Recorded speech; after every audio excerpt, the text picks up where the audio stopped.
Hey guys, I'm Jerry. I'm Sierra, We're ladies. and we tangent. I can't believe this is real. They're working again right outside the door. They're putting railing out, which I'm sure is going to look great, but horribly inconvenient. Real kicking my dick right now. Where's our blankie? Oh my God.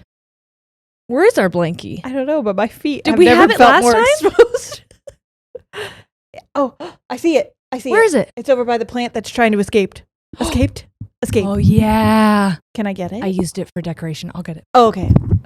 I just like it to touch me I softly. I feel that. What's up? Oh. What's up, everyone? Hello. Why are we so bad at that right now? I don't know. I Anyway. don't feel right about a lot of things in my life. Are you just stressed right now because they're banging on the doorway? Please stop. It's them. It's not the time. Yeah, it's definitely not the time. I've been waiting for so long for you to tell me the things.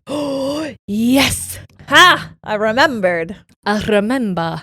You know how fucking frustrating it is to be like, I don't know, on a Monday maybe, and I know we don't record until today's Thursday, but sometimes it's Fridays, and Jerry be like, remind me to tell you this on the podcast. I'm like, that's so very fucking far away, and I want to hear about it right now, but because I'm very impatient. I always say that to her because I know she'll remind me, and if she doesn't, I'll I forget. do because I won't stop thinking about it until we record. I plant that seed. I know. Okay, so Before we do though, yeah, maybe we talk about what's happening tonight. tonight's the night we make birthday cake. Woo! Honey, you and I. Sing it, sister. We're Gonna fucking make a birthday. we're not gonna make the cake. It's already made, but we are gonna decorate it Blindfolded. So we got some other games. Moment.co. I'm gonna do that over. Moment.co/ladies and tangents. We're gonna have a live show. It's a virtual live show, so you anywhere in the world, anywhere, Yes, you can come. And if you're saying, oh my God, I have something to do that night, July 11th, tonight, that's okay. Because or if you're listening to this not on July 11th and you're like, oh fuck, I missed it, you can still get it. you can. You won't be able to watch it live necessarily, or like interact, but all of it will still be there. Yes, and you'll so have you'll still access- be able to see the show. you'll have access to it for 2 weeks, I believe, and Yeah. you'll still be able to get some of the exclusive merch. Did we have a silly goofy time? I bet we did. I bet we were drinking because it's our birthdays and that's a celebration. And We're treating our birthdays like how everyone else treats the 4th of July, and we're going to be celebrating it for way longer than we should. I'm letting off so many fucking fires. Honestly, there were so many. Why were there too many enough. this year? It's enough. Too many. Mm-hmm. We get it. When fucking Bang, 4th bang. of July is on like a Tuesday or a Wednesday. It literally lasts all goddamn. People were doing shit for America, it. America. Make America, America, girl. Shut up. Ma. Shut up. That's what I say. It's very. I can't stand it, to be honest, because I'll be for real with you. As an overstimulated girly, I hate fireworks. Like I actually had a kind of a breakdown the night that we had like the big town fireworks here, and I was like, I can't. It's beautiful.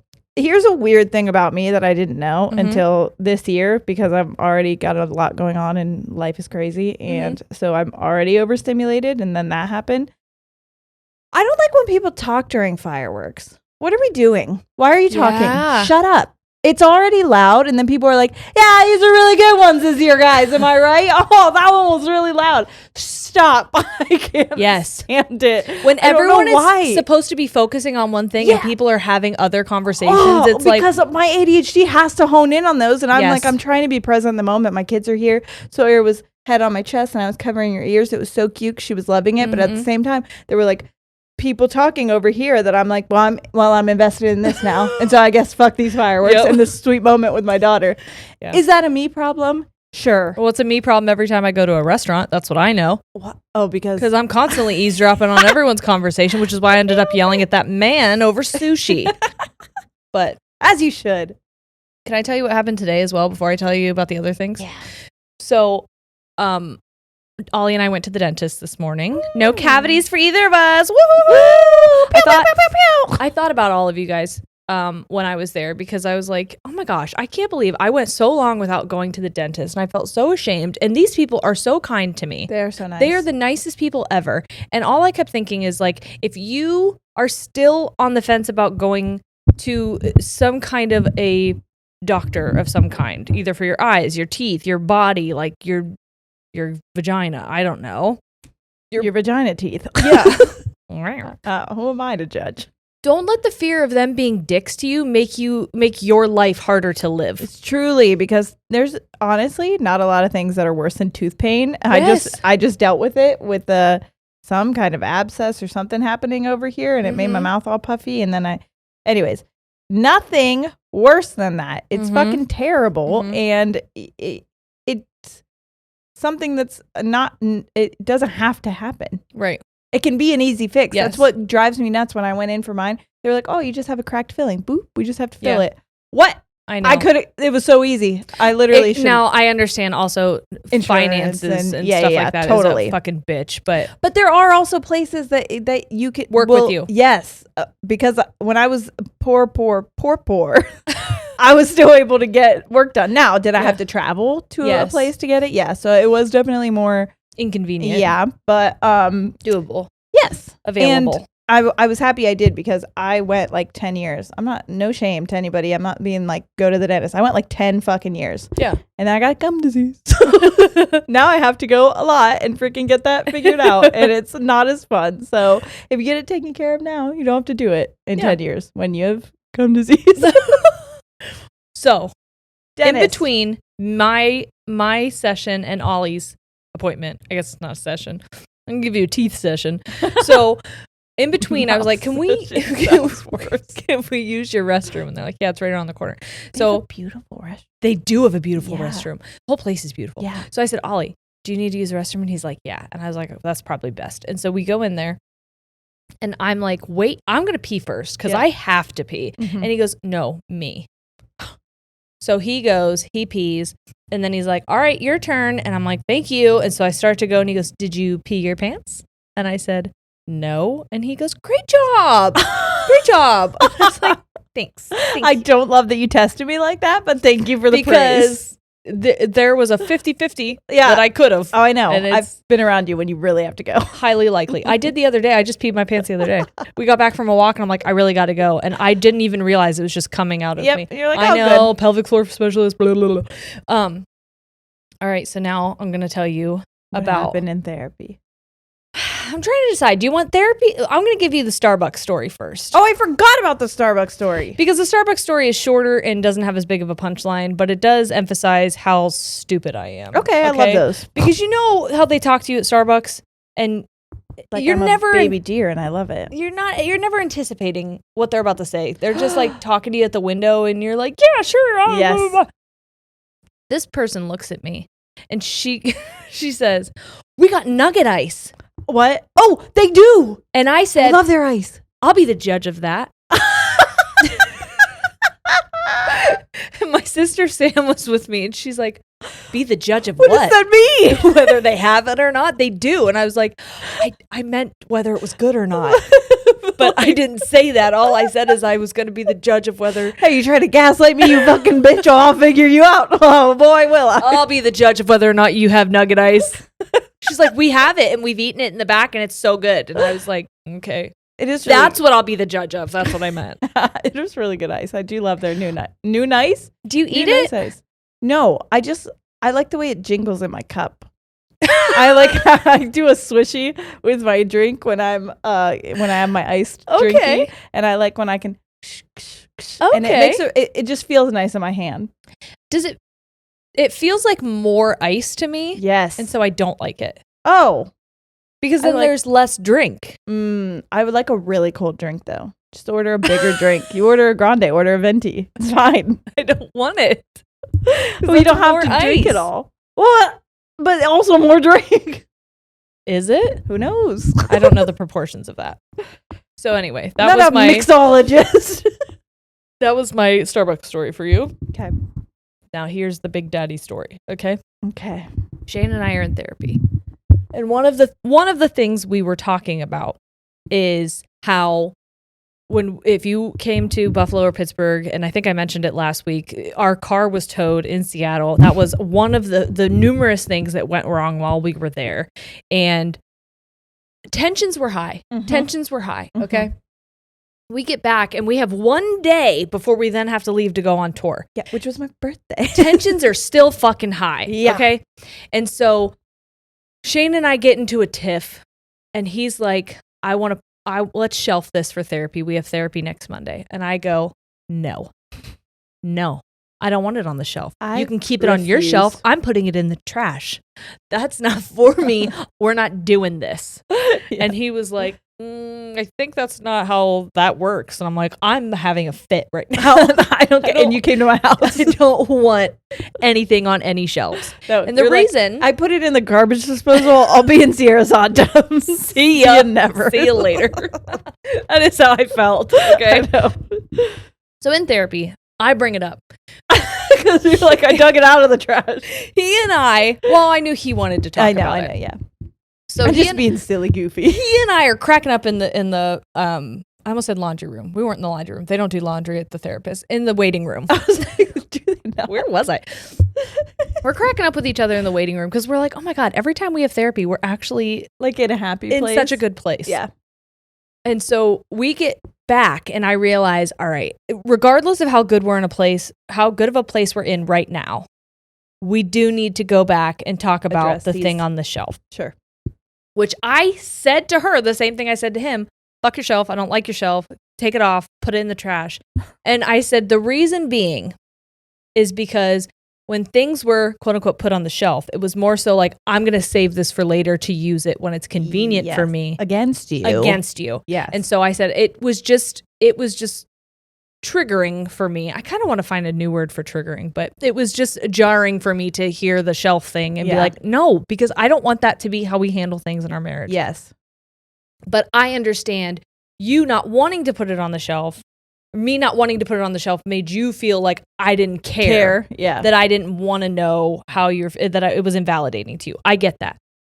And so the therapist is like, maybe we find different terminology for you to both understand what it means.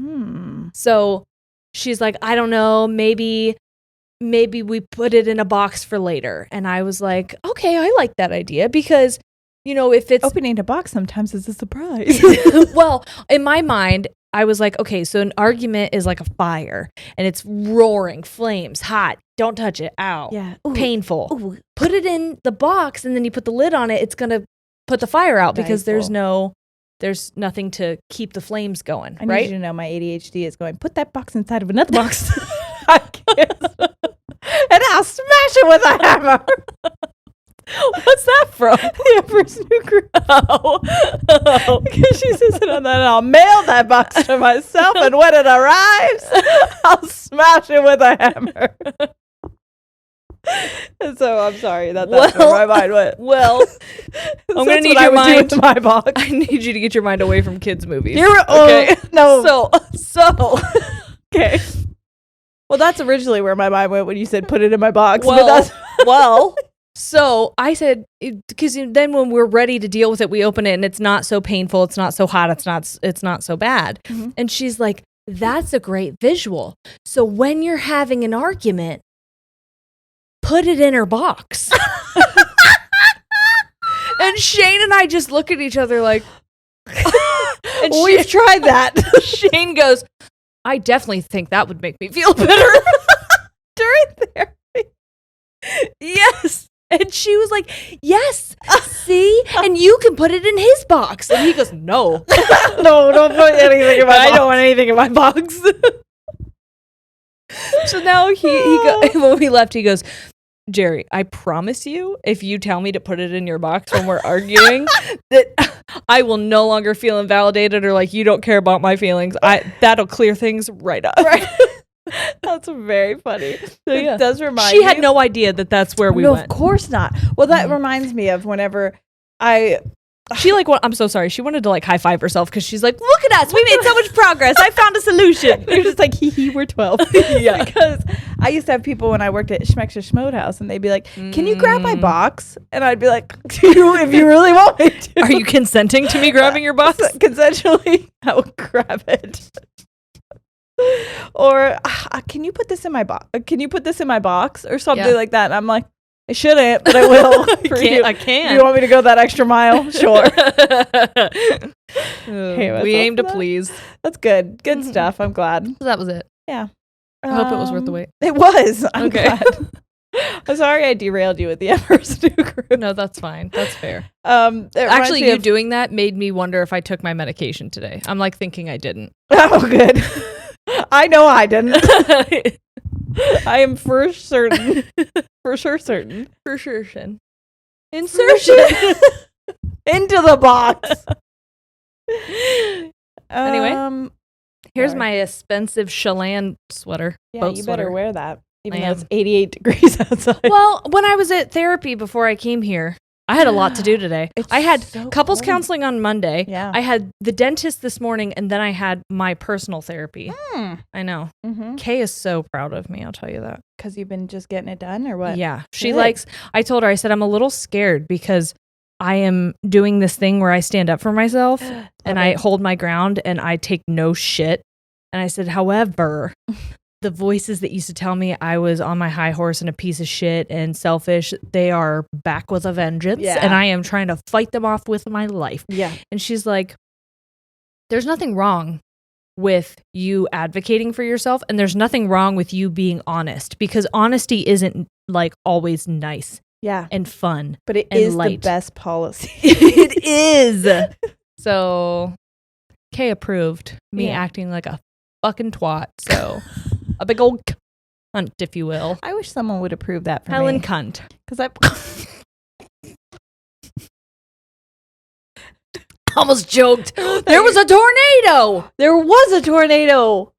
We lived through a tornado the other day, guys. Driving through it. Imagine me afraid of everything with my children in the car who are also afraid of everything. Well, Sawyer's afraid of nothing. It's scary. Yeah. But Noah and me, we are one and the same. And so we were just like, panicking. And I looked at the clouds and I'm like, those look like they are swirly eyes. Like turning. Yep. Doing a bit of a do-si-do. But we haven't had any kind of even like a watch warning, nothing. So like certainly it's not. And then immediately comes over my phone. It's like warning, tornado in the area. I was like, fuck. That was on Sunday, right? Yes. Because here's what was funny to me. Sunday we had the tornado warning and the sirens were going. Oh, and then fucking Monday, because it was the first Monday of the month, they did the tornado test. And I'm like, you just did it yesterday. Yeah. You couldn't have been like, we get it. We'll make this count.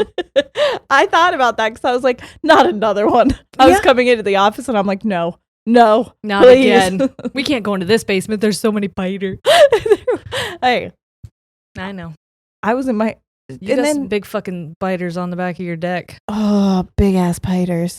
While we're in the car, Noah was like, there's lightning like crazy. And I was like, actually, a car is a pretty safe place to be, like when it's lightning, because rubber, glue, whatever doesn't bounce off of me, it sticks to you or whatever, however I explain science to him. Yeah. And he was like, oh, okay, cool. So when you're in a storm, you want to be in a car. Well, I'm like, well, not when there's like high winds or a tornado. That's not a good place to be. And he was like, well, luckily we don't have that. Literally 3 minutes later, I was like, what are those clouds doing? No, you got to find a ditch because they hop over them. Which is why we typically... No, this is true. This is true. That. We need... Hank Green, we need you here for this. Hank. The reason... Sorry, every time you bring up Hank, I realize that I make like a guttural, almost moan sound and then I say his name. And maybe... Sorry, Hank. I realize sorry, Hank's wife. I realize now that that's uncomfortable for a lot of people, including myself. But that's why we don't have them here in our town, because we're in the valley. They normally happen around us. That is fascinating. I know, that's normally why like storms pass us too. It's super annoying, but also convenient. Pick one. Depending on whether or not I was working at the park that evening. Oh my God. I used to love summer thunderstorms. When Sierra and I used to work at the amusement park in our town, we would go and we would like call upon the weather. Yeah. Be like, come, please, rain down. Come send us home, Daddy. Send us home, Sky Daddy. but not send us to the big home in the sky. Oh no, not that home. Home to our houses. Yeah, the temporary homes you gave us here. Yeah, instead of our permanent home next to you, Daddy. In your arms, or whatever those songs in say. the arms of the Daddy. You're good at that. I like to do impressions. All right, everybody. I'm a little nervous about this one. If you can't tell by the way that I literally keep trying to not fucking get into the episode. Yeah. I talked to my therapist about it today. I'm like, I can't so fucking wait Well, I knew to talk about disruption theory. Okay, so I'm going to let you take a little bit of the lead because let me tell you what we're going to talk about. Disruption theory, she already told you, stupids. No, I'm just kidding. She told us that she believes the statute of limitation is up. Good. I think so too. So what we're going to talk about anyway. We're going to talk about our time in LA.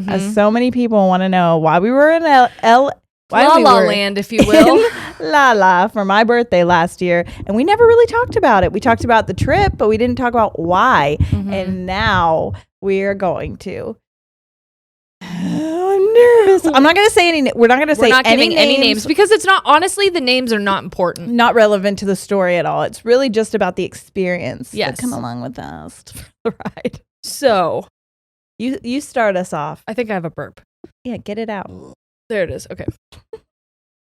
We were contacted by someone, and they said, you are someone who we've heard about as a Patreon success story. And the reason I think they call us like a success story is because we are absolutely nobodies. No one. We are not. I saw someone tag us in this the other day that was like, who are podcasters who are just podcasters? Not like they were reality TV stars or they're celebrities. Like their main job is this. Yeah. And some people were like, I don't know that you can find them. It's us. It's us. Surprise. And most of our friends in the industry. Yeah. But we are viewed as a quote unquote success story because we came from the bottom. Now we're here. Yes, truly. So these people were starting a new podcast. And it was about making money. Yeah. Okay. That's just what it was about. A financial one, I guess. Yes. And they were looking for success stories as to like how to grow and basically live out your dream. Yeah. And that be your financial, like make your income, your passion, your income. Yes. That's a good way to explain it. So, and these people, they're not just, these were like not nobodies in the industry. No, they were bigger names. This is like, there were 3 people who interviewed us. One person has won like a Peabody Award, which is a journalism award. They're also responsible for one of the most prolific podcasts in the history of podcasts. Another one works for a huge organization in the financial department and has a podcast on finances. And then another one is a producer for like Netflix, Hulu, all of these different networks. So we're like, holy shit. Yeah. This is big time. Yeah. Let's fly to LA and be on this podcast because I would love to talk about our journey. And at that point, we were still kind of in awe that it was happening and also proud of ourselves. But like, we said multiple times, I don't even know what we're going to say because it's not like we have a formula. We haven't we're not somebody who just thought up this plan, how to get rich or how to get money, how to make how to make this our career. Yeah. Business. It kind of happened on accident. So we're like, but I think that's an important thing to say. Right. So that's what we were planning on doing. We literally we didn't know if there were like any certain questions that we needed to have answers to. We didn't know if they were expecting us to have any kind of like data. I asked them, do we need to bring anything? And they said a waffle maker. And I always really like this part. I was like, a waffle maker? Okay. I'm trying to impress. And they're like, no, we're totally kidding. We actually were gifted one from Williams-Sonoma. It's a beautiful waffle maker. Please don't bring one. So me being who I am, I say to myself, I'm going to make you a world's best waffle certificate. So I get on Canva and I make a world's best waffle certificate. I print it out and it's not even on good it wasn't even printed well. There were lines in it. Yeah. So it was like shittily printed. And then I went to the dollar store and I got an award frame. And then I presented this to them when we got there. I was like, congratulations on the world's best waffle. Silence. Oh my God. The most uncomfortable, like, and we were like, uh-oh. That didn't land the way we wanted it to. Great. Here's fast forward after. This is how you know how well the interview went. Afterwards, they were fighting over who was going to take the award. Not because they both wanted it, but because they both didn't. And they literally, at one point, one of them said, I have enough junk in my house. And we were like, wow. You could have thrown it out after we left, but like this, we didn't need to be here for this part of it. Yeah, I didn't need to hear you guys insulting this. But okay. How fucking stupid it is. I literally said, why don't you put it next to the Peabody Award? You got all your accolades over here. Put it up. Where's Miss Waffle? Yeah. So we go there. We're nervous. I go to like the bathroom because I'm nervous and I want to wash my hands. And LA was kind of like, you want to wash your hands a lot of times. And then when I get out, it's like it started. We've already started. Literally, people were talking. I was like, what the fuck? Okay, also, they were shocked to see us because they were like, oh, I thought we were doing this online. What from the several emails that were asking about where to park, when to be there, what the address was, and saying we'll see you soon, said online. Like all of that was very much in person things. Yeah. Yep. So yeah, I'm sitting down. Sierra and I have to share a mic. Yeah, that was so weird. So weird. And I think it's because they were not prepped for us. No. One of the people was virtual. So we were Skyping with this person. And by the way, we did say before we got there, like months before we were like, we'll be there in person. The guy who we were videoing with on the other side, because I think he was in New York, he just kept leaving. Like we'd be mid-conversation and he'd leave. And of course, these are people who like, in our minds, they know how podcasting works. Yeah, they're the big We're wigs. in their world. Yeah.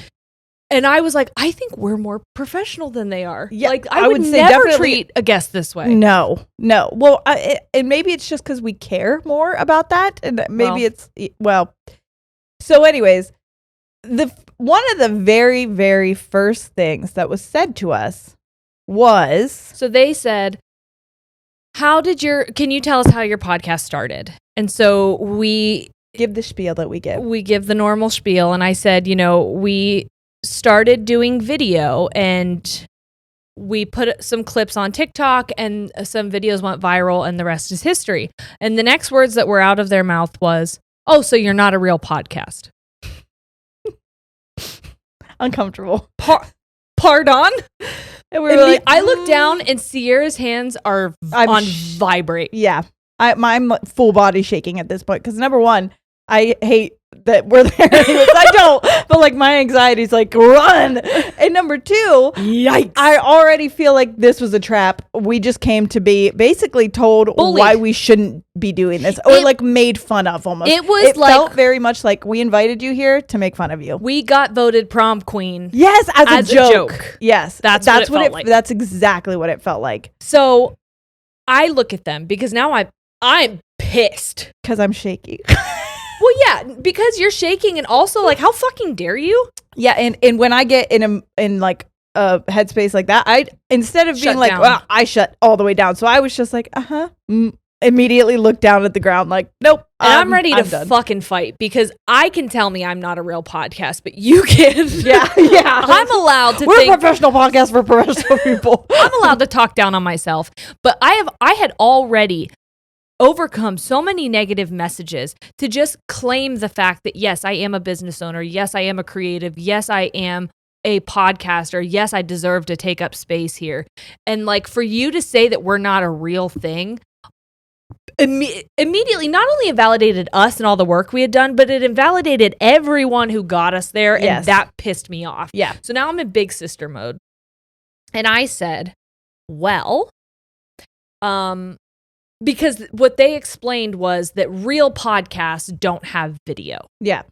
And I said, well, after a year, we realized that we were alienating a huge group of people who are hard of hearing, who are deaf, who are neurodivergent and consume information and media better Yeah. through video. Yeah.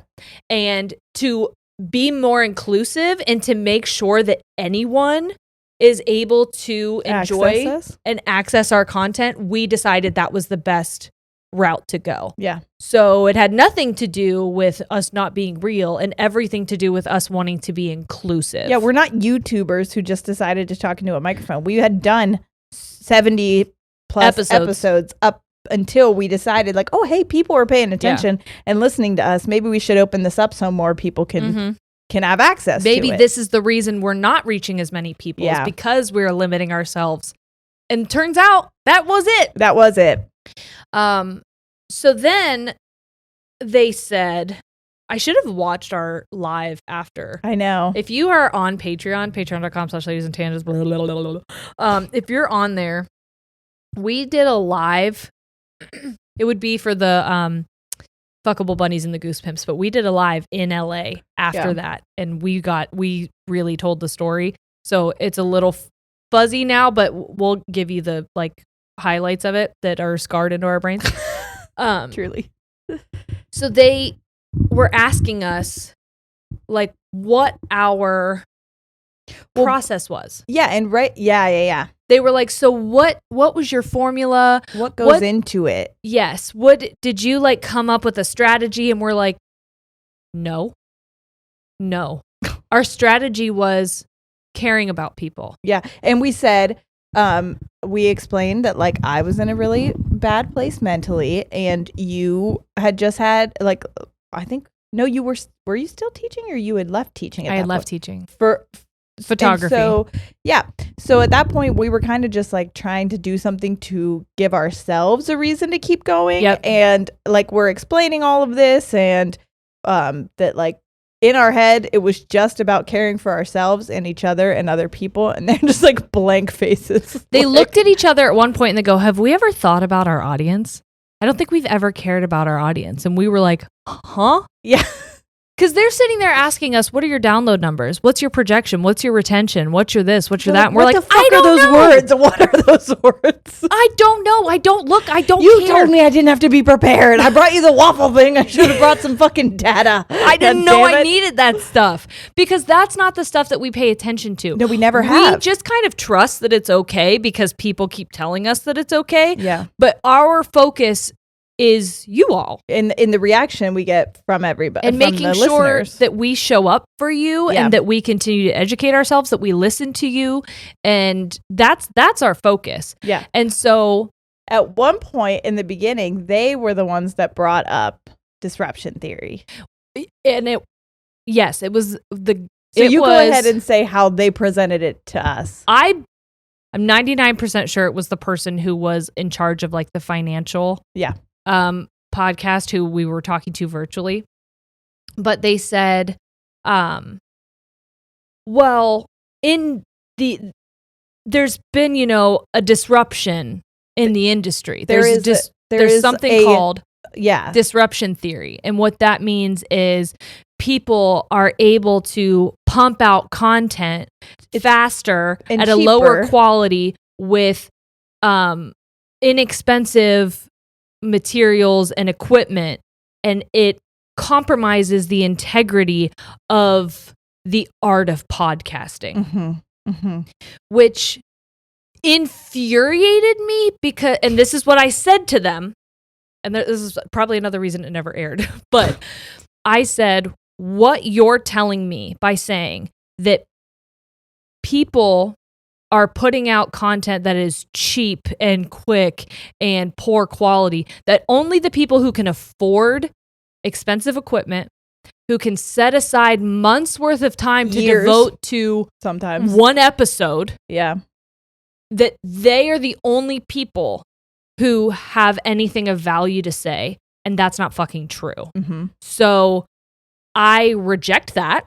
I completely disagree with that. And I don't think it's fair to say that someone is compromising the integrity of some kind of an art form because they're doing it differently than you did, because it's the only way they can afford to do it. Right. So it's classist as shit. Yeah, it is. It is. That's exactly what it is. And so I have always, since that day, that was just a little I'm sure we'll get more into it as we go through these things. But, and also I want to say, this is going to be hard for you and I both to talk about because we both we're not trying to like big ourselves up in any ways and be like, actually, we're the shit. So like, if it seems like we're hammering down on things a lot or like invalidating certain things about ourselves, it's because it's really hard for us to talk about ourselves in a positive light, but like we should, because exactly what you're saying is true. It shouldn't just be that those are the only podcasts that are worth anything. Well, it's insulting not only to us but to the consumer. Well, that's what we'll talk about. So that's how it was presented to us. That's how I have always thought about it. And I've always said we should do something on disruption theory because that's interesting. I've never heard of that. And the reason why I had never heard of that was because you can't find disruption theory. Disruption theory is not a theory, at least not in the business world, not that I could find. Mm-hmm. What is a theory is something called disruptive innovation. A bit different. And in business theory, this is straight from Wikipedia, disruptive innovation is innovation that creates a new market and value network or enters at the bottom of an existing market and eventually displaces established market-leading firms, products, and alliances. Oh, no. And the concept was developed by the American academic Clayton Christensen and his collaborators beginning in 1995, and it has been called the most influential business idea of the early 21st century. Oh!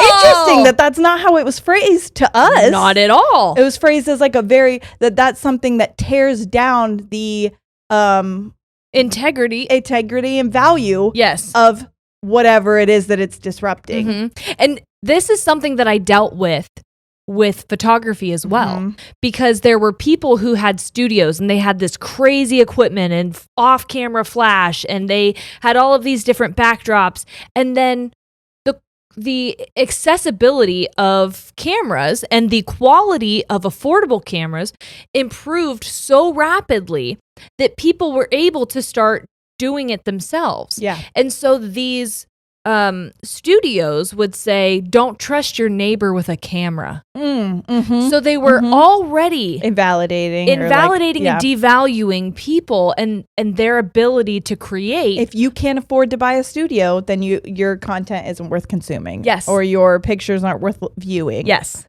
That's ridiculous. You don't deserve to have a client base. That's you don't not deserve fair. to call yourself a photographer. Yeah. And it's like, no. Which is why I think it's so difficult for some of us to claim, like, I'm a painter, I'm a writer, I'm a this, I'm a that. It's why we had imposter syndrome for so fucking long. Yes. And you know where that came from? The fucking patriarchy. Yes, it did. Yes, it did. Because they want you to invalidate yourself. Yes. That benefits them. Yes.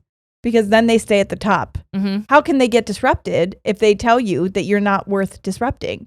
Ooh, baby, I'm gonna disrupt. In your butt. Sorry. No? Okay. No. I just needed something that rhymed. I'm sorry. All right. So also not all innovations are disruptive, even if they are revolutionary. So for example, the first automobiles in the late 19th century were not a disruptive innovation because early automobiles were an expensive luxury item because they didn't have the assembly line and shit like that. So of course it was only certain people that could 1% that could afford them. Because think about it. If we're going to go back to podcasting now. Think about it. These people, which they said to us, we don't think about our audience. We think about the company that's backing the podcast. Yeah. That's exactly. So whoever is paying for the podcast, that's who we try to appease and they to. look at you as numbers. Yes. Sorry, but they do. Yeah. They view the consumers as a number on a sheet of paper, and if those numbers are up, yay. And if not, I guess we scrap it.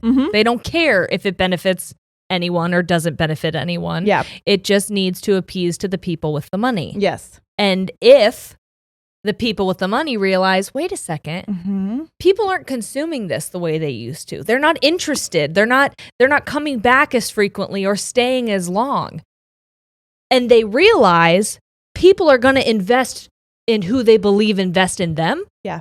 That's where I want to put my money. Yeah. And so when the smaller creators started getting noticed and started getting advertisement money from these people, now although all of a sudden they care, the well's dried up and they're like, wait a minute, your content's shit and your production value is fucking trash. Oh, well, it's working. I don't know. I don't know. Am I being a bitch? Sorry. No, I think we should. Because honestly, this is what if I hadn't been so caught off guard, this is how I would have reacted. And I'm furious that my fight or flight kicked in because I was so anxious and nervous and like, again, caught off guard. So I have fight, flight, freeze, and fawn. And I froze and fawned the fuck out of that. And I'm mad at myself now because when I heard you, which you gave me a little bit of courage, so I did a little, but like then when we were talking and explaining it to people and I was getting all upset, I was like, why didn't I say this shit then? And it's because they fucking put you on your heels and they put me in a corner. Yes. And then basically we're just like, boom, bad. Devalue. And because they have credentials, which I'm not invalidating what they do or their credentials in any way, like fucking props. They obviously worked their fucking asses off to get where they were. Exactly. But it just made me feel, again, like, oh, I don't have those, so I'm worth nothing. Right. Which is wrong. It was like I had something of value, or you wouldn't be fucking talking to me. It was like they were in a club, and they were pissed that we had found a way in, and they were going to remind us that we were still on the outside. Well, okay, so like the early automobiles were a luxury. I'm going to jump back into this real quick. And so that didn't disrupt the market for horse-drawn vehicles, right? Right. Okay, but then the market for transportation remained intact to make those luxury vehicles until the debut of the Ford Model T in 1908, assembly lines and all the such. And because of that, they were able to be lower priced because they were mass produced. Right. And that was a disruptive innovation because it changed the transportation market, whereas the first 30 years of having automobiles didn't. Right. However, people needed cars. Like, that is the thing. You can't just be like, oh, take your horses because you can't afford a car. Right. People need vehicles. The world is changing. I'm sorry if you can't keep up. Right. But that's the way it is. Or if you're trying to gatekeep transportation. Yeah. For what? Or what? You're trying to gatekeep information? Mm-hmm. And I'm not saying that we are overly informative. That is not what our podcast has ever been. But being able to provide people with community and with a safe space and with just some kind of information, like digestible information. Yeah. Or just two friends listening and laughing to fill your home with while you're sitting there alone and sad that you don't have anybody. Or bored doing your dishes or laundry. Yes. That has value. It does have value. It absolutely does. When you say things like that don't have value, it makes it easier for the negative messages in your head to devalue other parts of who you are. Yep. Because if people who you look up to are being devalued, what is there to make you feel like you have value? Exactly. I've said value so many times it doesn't feel like a real word anymore. Hey, I have to tell you, it's not a real word. They just called me. You just scared the shit out of me when you leaned in like that. Don't do that. I felt like you broke the fourth wall. Even though we're in the same place. I've been dead for 20 years. Don't. I'm sorry. Someone did that. Someone did send in during our live shows with the Hey Ladies. They were like, hey, I just need to tell you that Sierra's been dead. Jerry, you're alone. You need to stop. This isn't healthy. That's not very nice. I quite literally asked Kay if she was real today. Oh my God. I go, Kay, my life is so fucking cool. It's so cool. And she goes, it sounds so cool. It really does. I'm happy for you. And I was like, I think I might be dead, Kay. Are you real? And she goes, I think I'm real. And I'm like, well, that's not convincing. That's not oh my God. Fucking motorcycle. Why would you start? First of all, someone parked their motorcycle on the sidewalk by right our tree. Outside of our tree.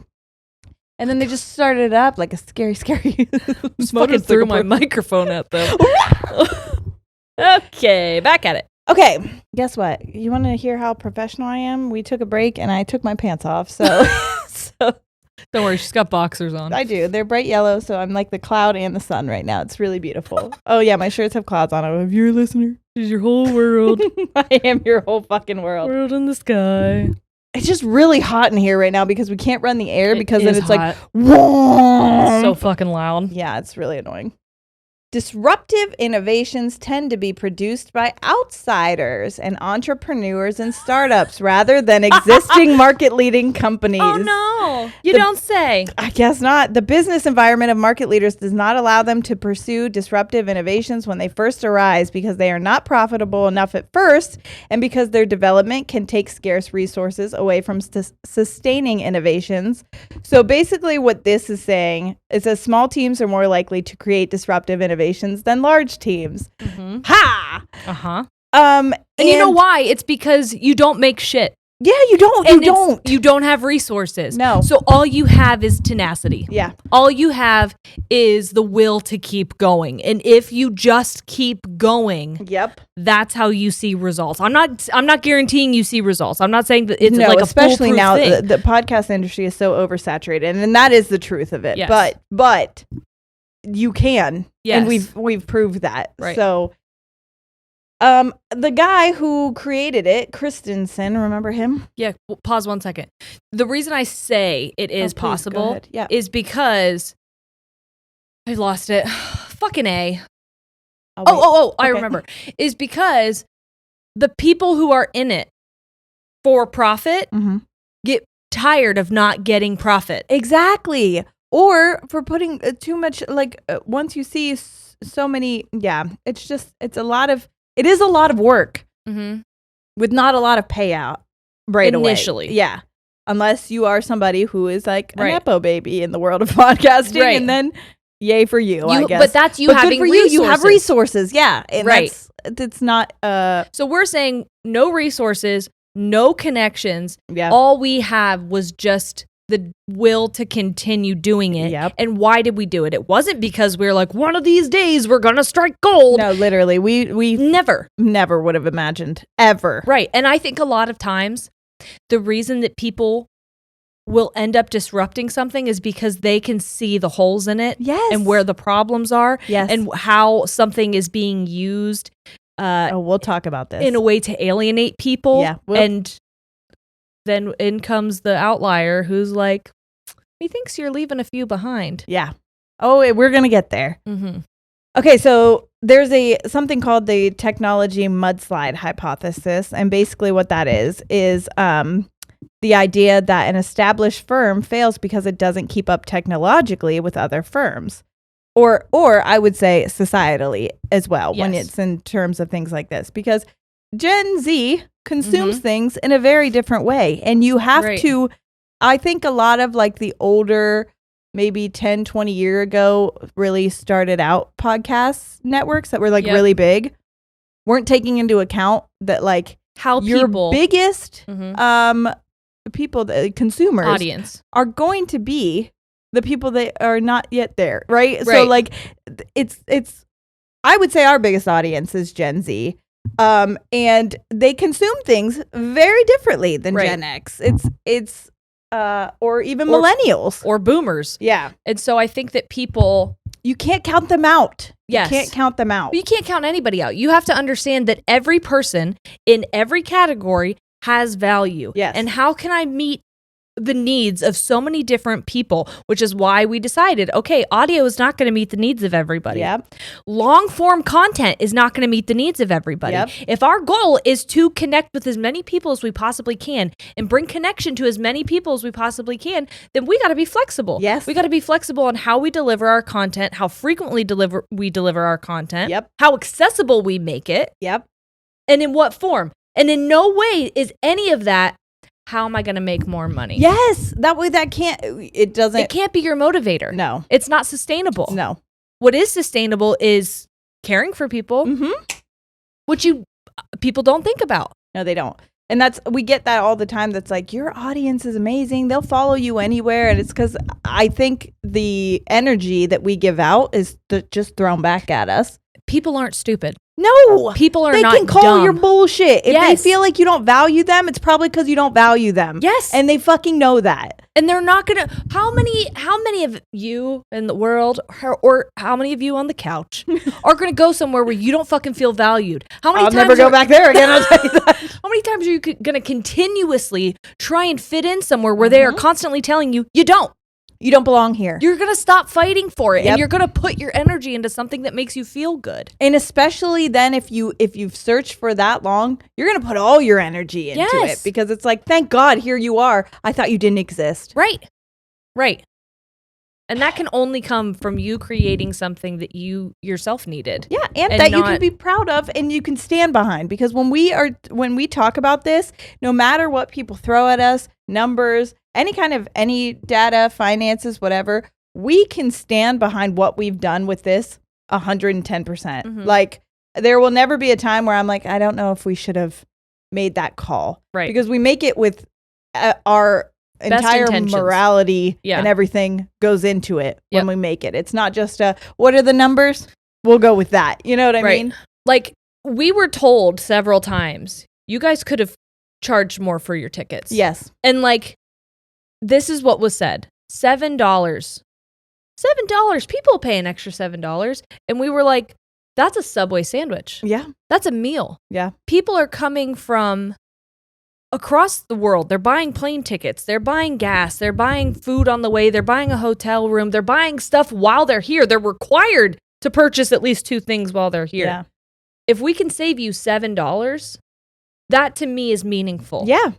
Because you showed up. Yes. You proved it to them that it was, you showed up. Now, there's going to be times where we're like different venues require certain ticket costs or whatever. Like, I understand. And also that's there's a balance fluctuate. in valuing ourselves and the such and whatever. Yes. But we do want you to know that that's something that we think about. We really do. It is important to us. Yes.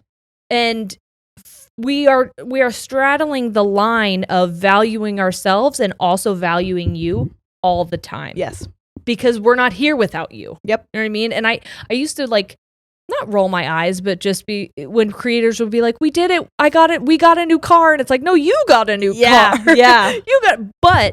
You wouldn't have that car without your audience. Totally. In our circumstance, that's true. Yes. The homes we have, we wouldn't have, but I also wouldn't have pizza without you. You know what I mean? God, like, I love a pizza.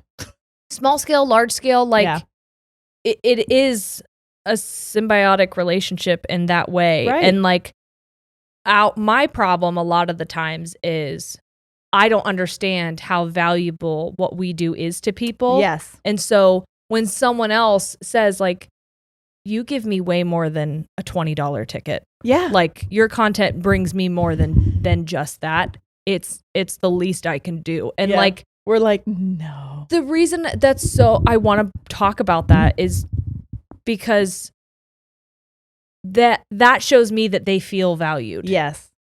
And that they're returning it. Yep. Not out of obligation, not because of guilt or wanting to earn some kind of a place, but just out of reciprocation and energy exchange. Yes. So I don't know why I'm continuing to talk. I feel like that was pertinent. If it's not, skip ahead. Act like that was an ad. No, it was good. No, listen to the ads. No, yeah, listen to those. Buy our stuff. I'm just kidding. We don't get a kickback. No, we don't. But if we do an ad for something, it's because we believe in it. So that's true. Yes. Okay. So keep up technologically. In this hypothesis, the technology mudslide hypothesis, basically what it says is that firms are like climbers scrambling upward on crumbling footing, which means that if they're upward climbing constantly, they're just standing still though. And if they take any sort of break, you're falling. It's like an elliptical. Exactly. Or the stair stepper. Yes. So you're not going anywhere. Right. But if you stop moving, you will go down. Right. And so there are some things that are they don't know if that model is correct or not, but I do think it proves that in any kind of world that you're in, you have to be ready to go with the punches kind of. Yep. We can't be married to the idea of only doing things one certain way forever, because the world is going to evolve constantly. Right. And technologically. So, and I think that's another that echoes back to the whole reason I wanted to do this with you in the first place, is because I hated being one thing. Yes. I hated feeling stagnant and like I was in Groundhog's Day and it was the same thing over and over and over again. Where with this, we can move. I think that's another thing too. We're very fluid in the way that we do this. Mm-hmm. We can flexible adapt. Yes. And I want to. And I should. And I think that I shan't and I won't.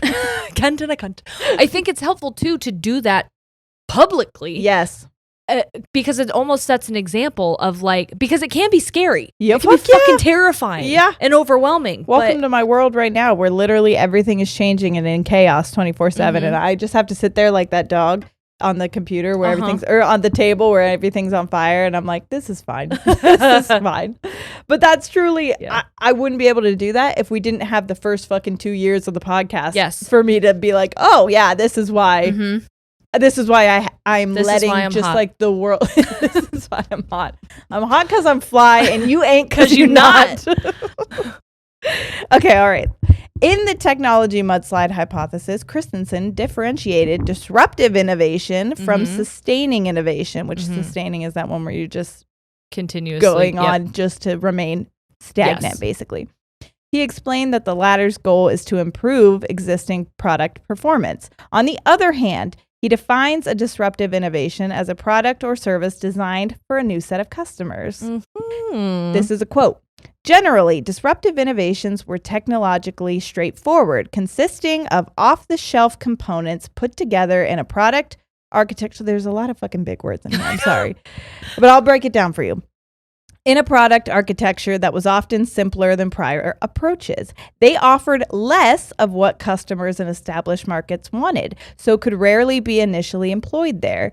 They offered a different package of attributes valued only in emerging markets, remote from and unimportant to the mainstream, which is basically what we've been saying. Yes. Which is these disruptive innovations are like, I know this isn't what the mainstream is consuming.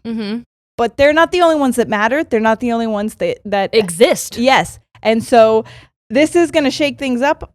At the same time, I think that these attributes are important and they belong to people who deserve to have access to them. Yes. Yes. Maybe that's not in business world. I don't fucking know. But like, I know there are some people in the business world that see someone being left behind and they're like, I'm going to make this product for you because I know what you felt like being left behind. Yes. And that's not fair. The world doesn't revolve around people who are just the typical average human. Yep.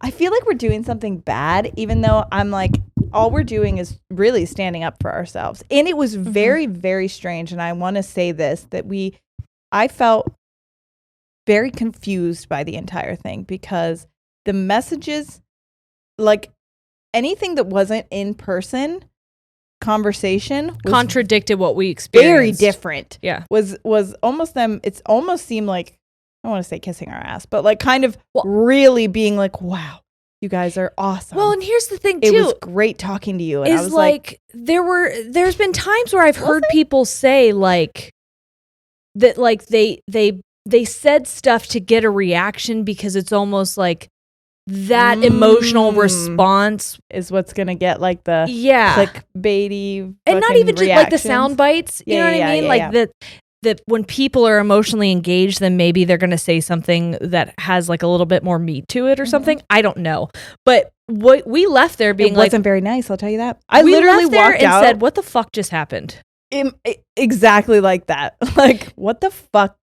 What the fuck was that? But when we left, we got one email from one of the participants that said, "Thanks again, you both. Such a fun pleasure to learn from you and all the great stuff you do. We really appreciate you coming to visit and share your knowledge with us. Warmly, person." And then one of the other interviewers responded and said, "That was so awesome. Thank you so much." A month went by. Interesting. And we had responded to them saying thanks, whatever. And then a month went by. A month went by and we were like, hey, we just wanted to check in to see if there was any details, because at that point in time, you guys were like, where can we listen to this? When can we listen to it? Because you are an audience that fucking shows up. Yes. And we told them that. We were like, whatever this is, we promise you our audience will fucking be there to listen, to support. Like, that's just who they are. Because again, the energy you give out, the energy you give back. Yes. And so they responded that they had a few setbacks, but that when they have a launch date and a date for our episode, specifically, they were very eager to tell us. We've kept talking, and this is a quote, "We've kept talking about you guys and your show and our interview. You guys are so engaging." Interesting. I forgot about that. Which part of me is like, are we? Like, What about it was engaging? That's what I mean. Was it gaslighty? It feels, doesn't it? Because I feel like I didn't get that energy during that at all. No, but are we being patronized? Like, oh, look how cute these people are. Like the We've underdog. been talking about you everywhere. First of all, that sentence is Scary. my fucking nightmare. Don't talk about me ever. I don't like that. Because I bet, I can't say this, but it didn't seem, there was a point, and I will say this was like another pivotal like turning point where I was like, oh, we're in the bad place. But they asked us, like, what does financial freedom mean to you? Yes. And I went into this. Because we kept referencing financial freedom. Yes. And I went into this whole spiel about being in an abusive relationship and, you know, with my son there and feeling like financially tied to my abuser and finally being able to not have to worry about, you know, being separated from him, but also like if something were to happen to Corey, to know that I wouldn't have to worry about the lights getting shut off anymore. I wouldn't have to worry about where my next meal was coming from. I wouldn't have to blah, blah, blah. And like almost immediately, one of the people was like, yeah, that's not really what I was thinking about. I was thinking more like I can go out to eat and order whatever I want. Like dismissed it like that. And I was just like, oh, okay. Then why the fuck did you ask me? Like it was so weird. That point was the weirdest point for me because I was just like, did I not answer that the way you wanted me to? I'm so confused. Well, I think part of it too was like, if I'm going to try and give them the benefit of the doubt. Please do, because I'm confused. In my head, I'm like, okay, they were working for someone. Yeah. Somebody was funding that podcast that I think never happened. Someone was funding it and they probably had a goal. And so I'm assuming some of the questions that they were asking or the way they were leading the witness, Your Honor, I object, was... It's hearsay. Sustained. Was almost trying to follow a formula that they were wanting for the podcast. What they wanted an answer to be. And we're not good at that. No. We don't have a formula, so... No, we're neurodivergent, babe. We're going to just say what comes to my head and my heart. Yeah, so I'm wondering if they were like leading us in a certain way, because I do remember them asking then, so financial freedom, what are we talking about? Are we talking millionaires, thousandaires? And I'm like, what the fuck is a thousandaire? Like, at what point? Like, I've had $1,000 in my bank account before. Am I a thousandaire at that felt point? Really good. Or like, does it what does that even mean? Yeah. How many thousands qualifies a thousandaire? And do you think that that's valuable? And then I felt uncomfortable. I was like, my mom told me to never talk about money with strangers. So I feel like I can't tell you. That's actually an American thing. Yeah, they don't do like, that. They don't do that everywhere, because actually discussing money is helpful to everyone, because then people can ask for equal pay. Yes. But as we should. Yes. Yeah. Patriarchy. But yeah, I found that so strange, because what millions and thousands of dollars mean to someone in LA versus what it means to someone very different here very different is different. And you and I, from the beginning, our goal was never to be any kind of heir. No. It was to make sure that our families were taken care of. Yes. Had their basic needs met. And that's what we said. And had security. I feel like they didn't like that answer. I don't know. I don't know, because I think in the business world, there's the goal is much the limit. Bigger. Yeah, it's like we want to be billionaires, and I was like, couldn't be me. But to me, what's don't bigger? Trust me with that much money. What's bigger than security for my kids? That's exactly it. And making sure my family tree got hammocks on it. Yeah. Like Big Sean says. Hell yeah. like the prophet Big Sean says. Yes. My family tree got hammocks on Making sure my family tree got hammocks on it. Hell yeah. Here. That's when people ask me, what do you want for the podcast? That's all I'm going to answer. Yeah. From now on. What does that mean? Ask Big Sean. Yeah, why don't you ask him? Take it up with him. Well, okay, there's two types of disruptive innovators. Mm-hmm. Disruptive innovation. And I'm going to tell you what they tried to say we were. And then I'm going to tell you what I believe we are. Hell yeah. Don't tell me who I am. Yeah. So the first one is low-end distribution. Oh! Okay, right? Say no more. Yeah, I know what I know. Yeah. Low-end distribution occurs when the rate at which products improve exceeds the rate at which customers can adopt the new performance. Therefore, at some point, the performance of the product overshoots the needs of certain customer segments. At this point, a disruptive technology may enter the market and provide a product. So basically what's happening is technology is moving way too fast. So then disruptive innovation comes, a cheaper option, a slower option. Headphones. Yes. Like think headphones where like they came out with AirPods and those are so fucking expensive and they're cordless and you're like, oh my gosh. And, like, then all my of a grandparents sudden could not fucking ever understand AirPods ever. And then all of a sudden AirPods are at like $5 below, but they're not AirPods, but they are AirPods. You know what I mean? They're a faster, more affordable innovation, but they're something that probably my grandparents could understand. Maybe a little better, at least my mom. Or they wouldn't probably work as well either, but they're more accessible. Yes. Okay. So at this point, the disruptive technology may enter the market and provide a product that has a lower performance than the incumbent, but that exceeds the requirements of certain segments, and thereby it gains a foothold in the market. In low-end disruption, the disruptor is focused initially on serving the least profitable customer who is happy with a good enough product. Again, you can understand why I'm putting emphasis on this, because I believe this is what they were trying to insinuate, and it's rude. It's rude, and it's rude, but it's also like, and yeah. So if it's good enough, bitch, who good fucking enough cares? What's your dad used to Good enough never is. Oh shit! It's like, don't quote my dad here one time. No, I think good enough always was. Good enough is. That's what I say. It just is. Yeah. This type of customer is not willing to pay premium for enhancements in product functionality. Once the disruptor has gained a foothold in the customer segment, it seeks to improve its profit margin. To get higher profit margins, the disruptor needs to enter the segment where the customer is willing to pay a little more for higher quality. So basically, it enters it in really cheap, and then it's like, actually, I do need you to pay more for this. And you're like, well, I already like the product, so I'm going to fucking pay more. We have done this, though. Probably, yeah. But this is not who we are. And I'll tell you why, because you want to know what the next one is. Okay. See, this in my incumbent mind, will not do much to retain its share in a not so profitable segment and will move up market and focus on its more attractive customers.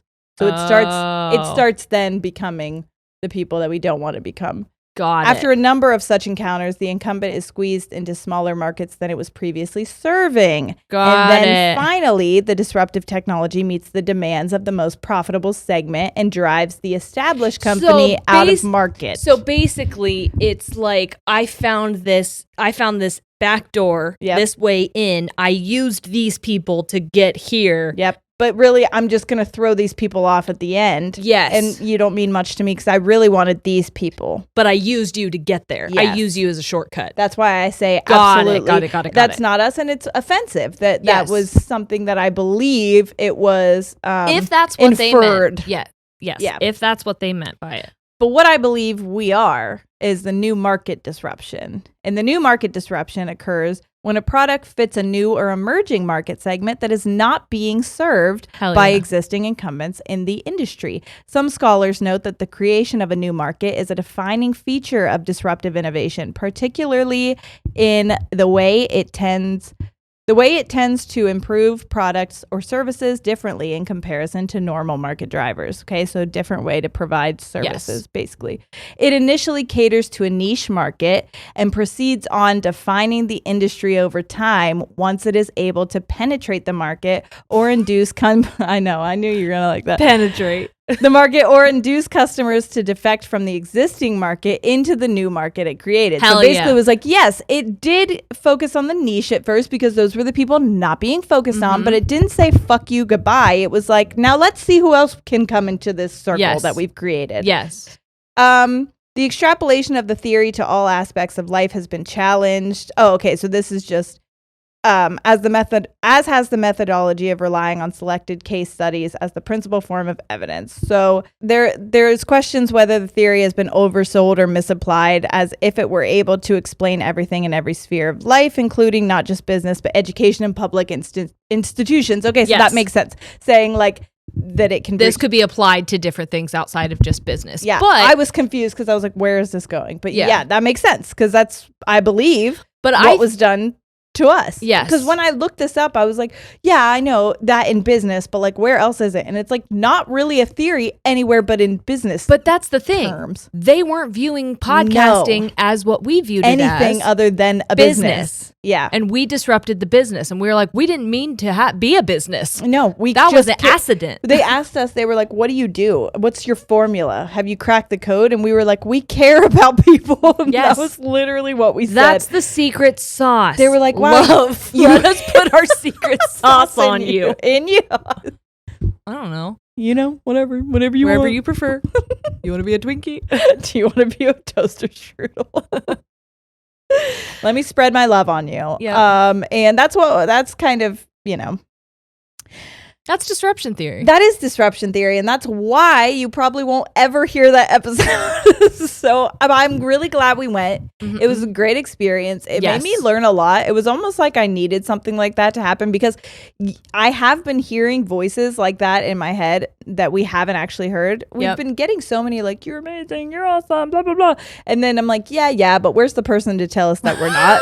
So when that happened, in LA. It was kind of like, okay, cool. All right. So I'm not crazy. I knew that this existed. Mm-hmm. You still did it in a way that was like nice and almost made me feel like you were trying to be friendly with me, even though I was like, that's why we just left confused. I feel like I trust my intuition very well, and I'm big on picking up on things. And so I was like, the words you're telling me over messages are not relating to how I felt in that interaction feel good. And so, and we said over and over again that California, LA, we were very confused by the majority of people and our interactions there. But it's a different world. It was a huge, it was a huge learning opportunity. And I think if anything, it just validated that we do know who we are and who we want to be.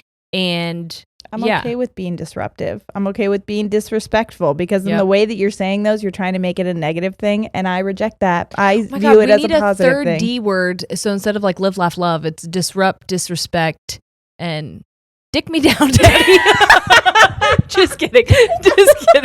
Just kidding. Disrupt me, disrespect me, dick me down. No, we gotta think of a different D word. Oh, okay. Help us come up with the third D word. And I'll make merch. That you think describes us. Not dirty. Don't say it. I know you're thinking. Don't say it. Disrespect. Disrespectful. Disruptive. Delightful. Love someone tonight. Do you guys know Delilah? Dirty. Yeah, I know. I went. We'll figure it out. Thinking about that. We gotta go. I'm slobbering down myself because we gotta go. I love Dirty Xtina. We gotta go look at the thesaurus. Yeah. Hey, what's a bunch of D words? Hey, keep disrupting, everron. Please. We love you so much. We will see you next week, and hopefully tonight. Moment.co/ladies and tangents. Yes. Let's go. Be there. Or don't be there, but we'll be mad at you. Just kidding. But please come, because it's our birthday parties, and we kind of got ignored on our birthdays this year just because so many other things were going on. And every other year. And it's going to be really fun, and we want all our friends to show up. I don't want to like bully you into it, but also I do kind of, so. Yeah, be there for us. Come be there for Oh my God, do you know the be there or be square? Do you know why they say that? No. Because you're not around. Oh, bitch. Did I just hear that on a YouTube video today and had like an existential crisis? Yeah. That's good. So now I'm sharing it with you. I really like All right. that. We love you so much. We'll see you next week. All right. We're out. Goodbye.